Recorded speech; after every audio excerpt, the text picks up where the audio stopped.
Good morning, this is Zachary from Zachary Sweeps. I'm going to show you how to remove the baffle plate and the fire bricks on this FDC wood burning stove. I will put the model number in the description, and then you'll know how to take the baffle plate out and the fire brick. So if you ever get a bird coming down, you'll know how to get the bird out, and you'll also know how to replace the bricks if they crack, and save your money instead of having to call someone out to do it. A couple of things I will point out. First off is the fan. Always put the fan at the back and put it at a side like that. You're going to get more heat out of it. The other good thing about it is if you put another fan on the other side, you're going to get maximum heat efficiency. The other thing with this one, because this is a stainless steel one that sticks on, because as you can see there are out there on the market, it's always a good idea to get a stainless steel one. Put it about 3/4 of the way up the pipe. Probably ideal, just maybe a little bit lower than that, just about there, and that's where you're going to get the right sort of heat output of the appliance, so you'll know if you're burning it too hot or not. The other thing I was going to say is inside here there's this baffle plate just here, and as you can see here it actually sits on the actual, there's a special bracket just here on the side. That's where you want to put it. So a lot of people, they rest them on top of this brick here, but if you look inside up here, let's go and have a look upside up here on the side. So just turn that around and show you, give you a bit of an idea there. There should be a bar somewhere. Look, see there, that bar, that's sticking out at the side there. So what you want to do is you want to just literally, very simple. It's that simple. I'm not even going to have you on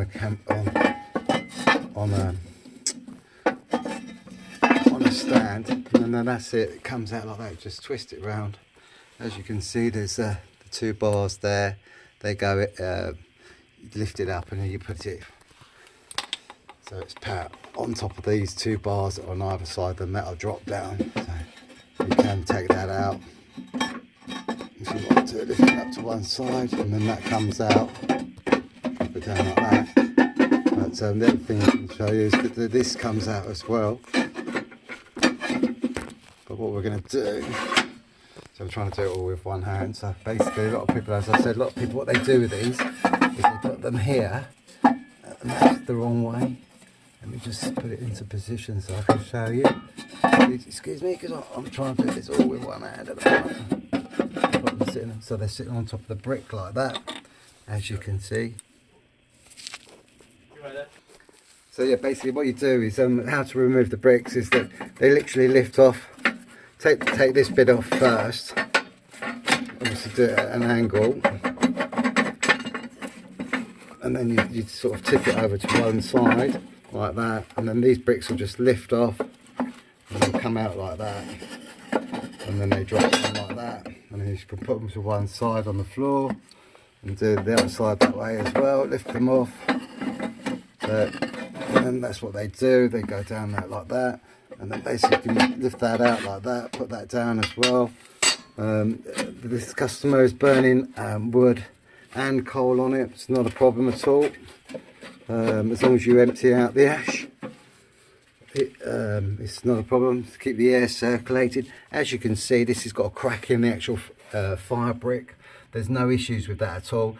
If it has got a crack in it, as long as it goes back together like that, that's fine. Now with the baffle plate, you can take the baffle plate out very easy like that, twist it at an angle, and then that will come out like that. So it's really straightforward, very simple. Remember, there's two pins that go that you put that through, and then you push it forward, and then it sits on that bracket.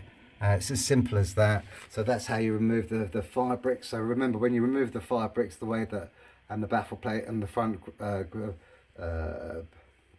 grill, the way I've done it, just reverse the process when you put the new bricks in, and the baffle plate if you have to replace the baffle plate. But with the baffle plate, the best thing to do with the baffle plates is if you ever get a bird coming down, if you haven't got bird protection, all you need to do is just remove the baffle plate. And remember, with the bricks, if they get a crack in them like that, it's no problem at all. So basically I'm going to put it all back together now, very straightforward, and then it's all done. So remember you just do the exact same process as you did before.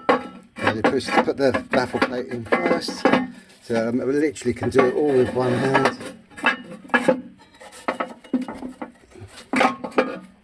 Literally just put it up like that. Make sure it goes over the pin. And then that's it, it's in position. Remember, it doesn't matter that there's a crack here. Sometimes it's a good idea just to make sure there's no soot at the back of it. So it's all flat, so it's all flush on the back of it, like that.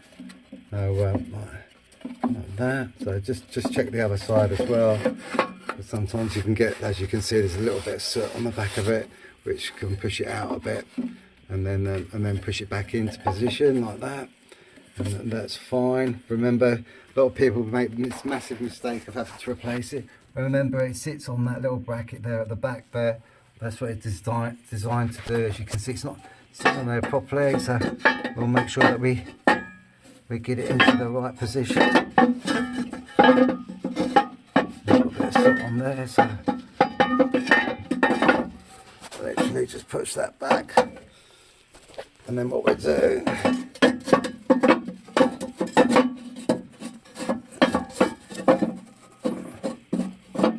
what's going on here? Hang on a sec.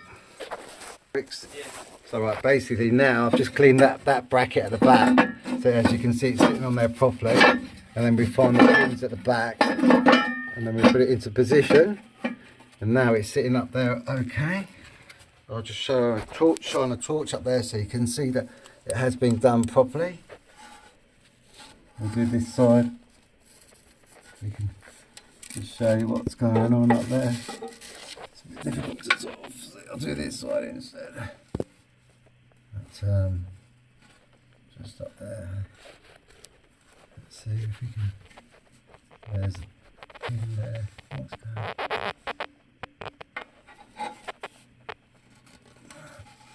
I can see it.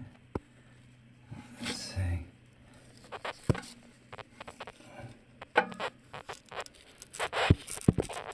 There you go.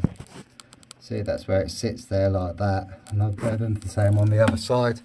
So literally, and then the bricks are very self-explanatory. As you can see, there's an angle on the bricks. So they can only go in one way. So if you look on there, it's got an angle on there. So literally put them to one side like that. And then you do the other side like that.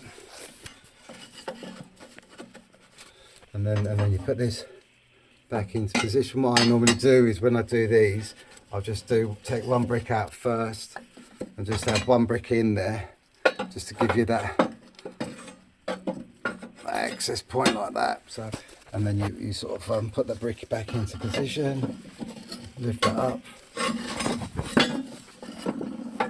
Remember, I'm doing this with all one hand, so if you were doing this on your own, you'd be able to do it, you'd have your hands. Remember, these go in at a certain way as well, and then they go down like that. Remember, the front grills, they go facing upwards, and like that at that angle. And the reason being is so that the warm air goes across the glass, and then that's it. It's all done. All back to normal. So yeah, that's if you ever have to replace the bricks, that's exactly how you do it. Have a great day from Zachary Sweeps.